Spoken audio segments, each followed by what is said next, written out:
আমরা যদি কম্পিউটারে এক্সেলের কোনো কাজ করতে চাই তাহলে ফার্স্ট টাইম আমাদের যেটা করতে হবে এটা হচ্ছে এক্সেল মাইক্রোসফট পাওয়ারপয়েন্ট এক্সেল, এই যে আমাদের এক্সেল শিটটা ওপেন করতে হবে। এক্সেল শিট ওপেন করার জন্য আমাদের টাস্ক বারে গিয়ে লিখতে হবে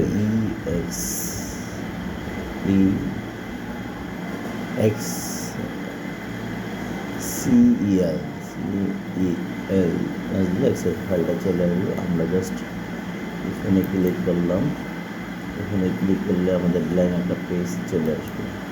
আমাদের এক্সেল শিটে সচরাচর থাকে ফাইল আমরা নিউ একটা পেজ থেকে তো ব্ল্যাঙ্ক পেজ, তারপর ওপেন, সেভ এস, আমরা PDF file, print, share, export, close এই অপশানগুলো থাকবে।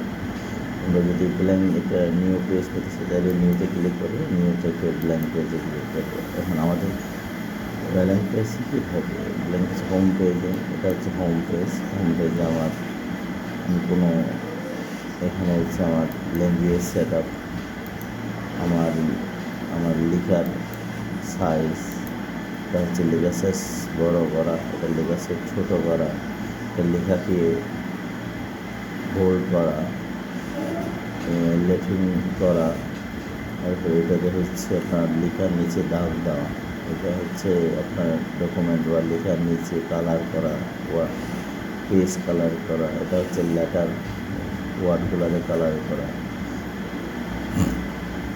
এই অপশানটা হচ্ছে আপনার লেখাটা মিডলে করা, সাইডে নেওয়া বা ডানে বামে লেফটে রাইটে নেওয়া, এই হচ্ছে লেখাকে হরিজন্টাল ভার্টিক্যাল করা।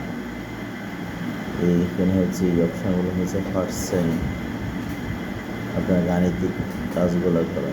এখানে হচ্ছে কলাম টেবিল, আবার এখানে কলাম ইনসার্ট করা, কলাম ডিলিট করা, ফরম্যাট করা। এখানে হচ্ছে আপনার গাণিতিক হিসাব, যোগ বিয়োগ গুণ বা এগুলো করার জন্য অটোপার। এখানে আপনি এড বক্স আদার্স কাজগুলো করতে পারেন। এখানে আবার আপনার অপশন যেটা সেটা হচ্ছে ওয়ার্ড পিডিএফ, এখান থেকে আপনার শিটটাকে পিডিএফ করতে পারেন, পিডিএফ কনভার্ট করতে পারেন, পিডিএফ স্পিড করতে পারেন, মাইনাস করতে পারেন, অফ করতে পারেন, আদার্স অনেকগুলো কাজ আপনি করতে পারেন। ইনসার্টের কাজ, ইনসার্ট আপনি টেবিলে আপনি কলাম করতে পারবেন, টেবিল অ্যাড করতে পারবেন, বক্স অ্যাড করতে পারবেন, শিট অ্যাড করতে পারবেন।